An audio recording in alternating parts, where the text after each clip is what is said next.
Deputy Keating first. You have 7 minutes. Thank you very much. And can I say at the outset that I welcome Lasky and Corley the opportunity to speak on what is a very important piece of legislation. And I have to say that when I became a TD 4 years ago, I had certain aspirations, I had certain plans, certain ideals, and perhaps this is not one of them that I would have considered at the very outset. But you know, during the last 4 years, I've come to realise that oftentimes legislation that affects a small amount of people affects society at large. And what's good for a small amount of people is good for us as a nation.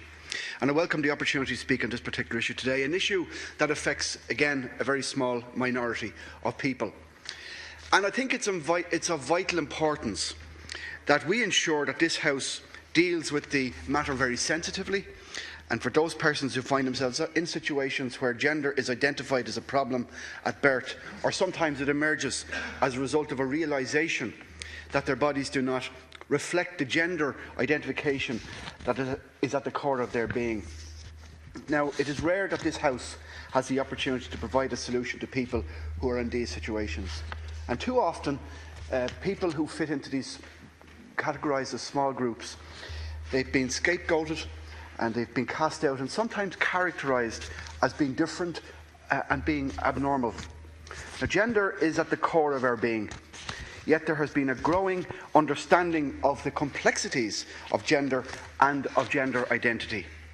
Now, this bill does not deal totally holistically with gender identity. Nobody suddenly becomes to realise or to determine that their gender identity is a problem at the age of 18. First, while the bill does not provide for some recognition it does provide for some recognition of people who are 16 and 17 years of age, there is nothing for young people under the age of 16. I know this is certainly a new frontier for many of us, but I think we need to approach it with reason and compassion. Young trans people exist, and I've heard of how difficult it is for some people, and indeed for their families. The road to knowing yourself can indeed be a long one. I've had conversations with trans advocates, and indeed I'd like to welcome to the visitors gallery here today some members of groups that I've met. I've learned that gender identity is not something that a person decides overnight. Individuals often struggle with this for a long time before they are able to admit it to themselves in the first place, let alone express it out loud. And it is often a long and a difficult process. But there are young people who know this and who know it at a very early age. And this week I've heard stories. I've heard people's stories of the struggles they've had, at times the persecution that they felt, and the difficulties they've had.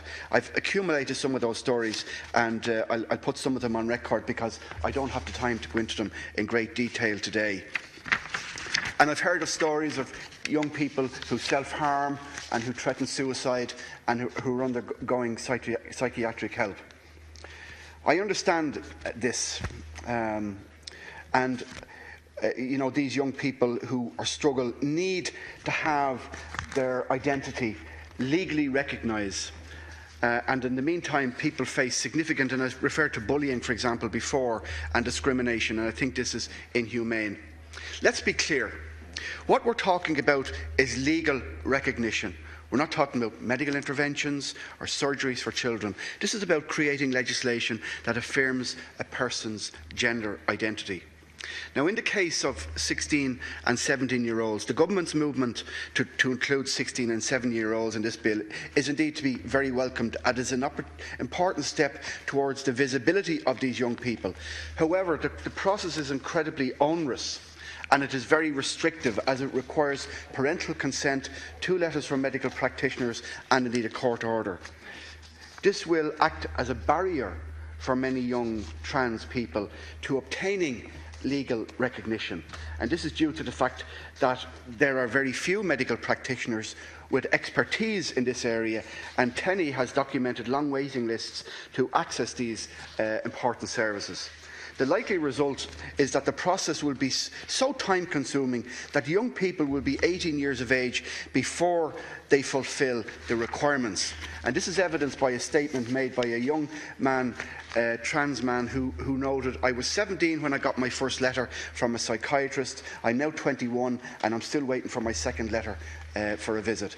In the absence of the government agreeing to self-determination, Lascian Corla, I would ask that the GPs would be accepted and included in the definition of primary treating medical practitioners. And I too have a letter from the Irish College of General Practitioners making this request.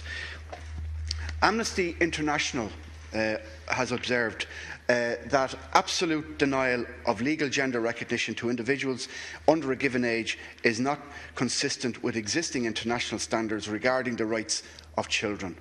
Legal gender recognition should be accessible to children on the basis of their best interest and taking into account their evolving capacities. In the Constitution, at Article 42A, the state recognises and affirms the natural rights of all children and shall, as far as practicable by its laws, protect and vindicate those rights. In matters of guardianship, adoption and custody and access to children, the best interest of the child shall be the paramount consideration.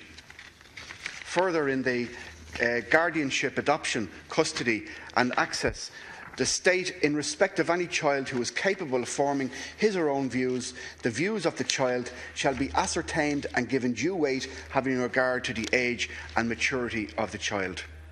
Now, legal recognition would greatly benefit young trans people by protecting their rights and supporting their well-being. Legal recognition would enhance their experience at school and ensure that the administration would indeed provide protection, and there's cases there where that has not been the case to date. Furthermore, it would acknowledge and validate their identity. Now, I'd ask the Minister, and I welcome the Minister of State here today, that we would have the opportunity of living up to the ideals that, for example, we recently so expressed in the sovereign people of Ireland in the children's referendum, and that this House, during the course of the adoption of this legislation, which I believe and hope will be adopted, we can do a lot to help and to enhance this important matter.